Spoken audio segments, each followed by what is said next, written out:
Hey guys, hope you're all doing well. Now for today's video, I wanted to discuss a very real question that many fans of the franchise currently have. And that is, if we'll ever get to see Isla Sorna again. With Site B of course being the location of both the Lost World Jurassic Park, as well as Jurassic Park 3, its importance to the series' continuity is definitely massive. Sorna was, after all, the factory floor where all of the dinosaurs were bred before being moved into the park on Isla Nublar. So its animal population would presumably be big enough to warrant another trip to the island for any future adventures. However, in light of recent Fallen Kingdom news, this may very well not be the case.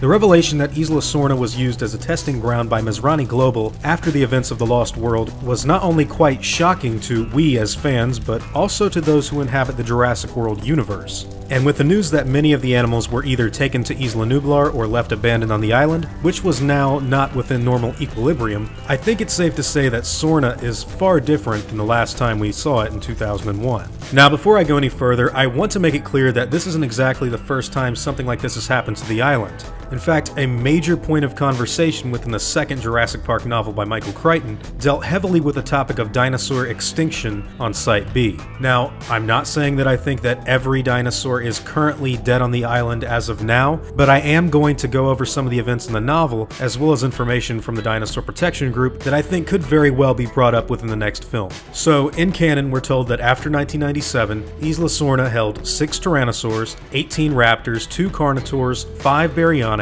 12 Dilophosaurs, 43 Compies, and 10 Pteranodon. Of course, those numbers have gone up considerably for the species due to many of the female animals changing their sex to that of a male and reproducing. We also need to take into account the existence of the Spinosaurus and however many Ceratosaurs were currently on the island. All of these carnivores have been listed to show how extensive the predator population of the island really was. As far as the herbivores go, they would all be in serious danger. The reason this is such an important point of conversation is because it's something that Ian Malcolm pointed out in Crichton's novel. Within that story, the Velociraptor population had exploded into enormous numbers on Site B, and as such, many of the animals on the island would be hunted and killed way more than what would be considered normal within a balanced ecosystem. Some of the species that showed up in the first Jurassic Park actually don't even make an appearance in the second book at all, which has led some fans to believe that these creatures were already driven to extinction by the high carnivore growth. Species like the Dilophosaurus, Pterodactylus, Styracosaurs, Hadrosaurs, Euplocephalus, and the newly created Coelurosaurs were either in some random part of the small island alone, or more than likely already dead due to the damning predicament they'd found themselves in.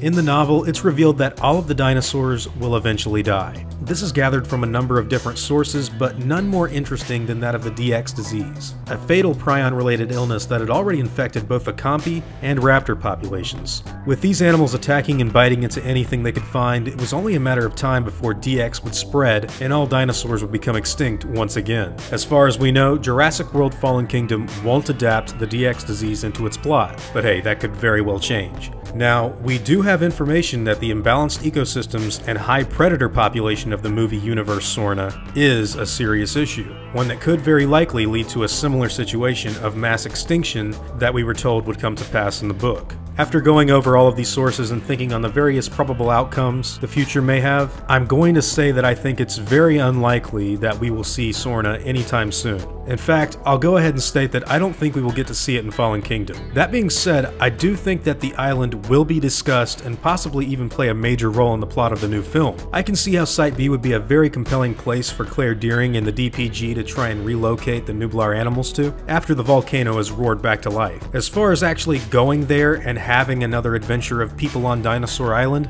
I think that's honestly impossible. Even though I've said all of this, I wouldn't count the island out just yet. With various herbivores dying off, you're going to get a lot of predator deaths as well, due to malnutrition and a lack of viable resources. Who's to say that some small groups may not survive this event? Hell, the nature and overall message of this series is life finds a way after all, so it's really quite possible. Maybe some species will be able to adapt and stabilize their ecosystems after many of the bigger guys die off. Even though I doubt we'll see it in the next movie, I wouldn't rule out the fact that it could come into play in another installment. With all of that being said, I'd like to know all of your thoughts. Do you think we will see Isla Sorna in Fallen Kingdom or maybe Jurassic Park 6? Or are you under the impression that at this point it's very unlikely? I'd also like to know what your feelings are on Isla Sorna's ecosystem shift. I'll go ahead and say that personally, I was always kind of aware that this would happen to the island after reading Crichton's second book, and I honestly think the filmmakers are holding a lot of fans' hands with the event taking place and with how it's being played up.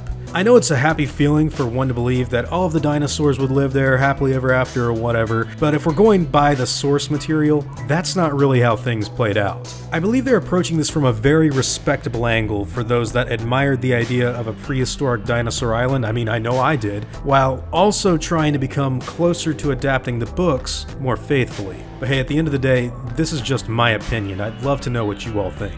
Now, before I go, I'd like to thank my game wardens, as well as my InGen executives, like Greg Menzies and Ray Smith. I'd also like to thank my park workers and engine hunters as well, FetBub92 and Zach Brown. I can't thank you enough for all of the support you guys give me, and it seriously means the world to have all of you appreciate what I do so much. Now, I'd like to thank you all for watching this video, and hope that you all enjoyed today's content. If you feel like I deserve it, I'd appreciate the like and hope that you'll consider subscribing if you're interested in hearing from me again. I'll see you all in the next video, guys, and as always, take it easy.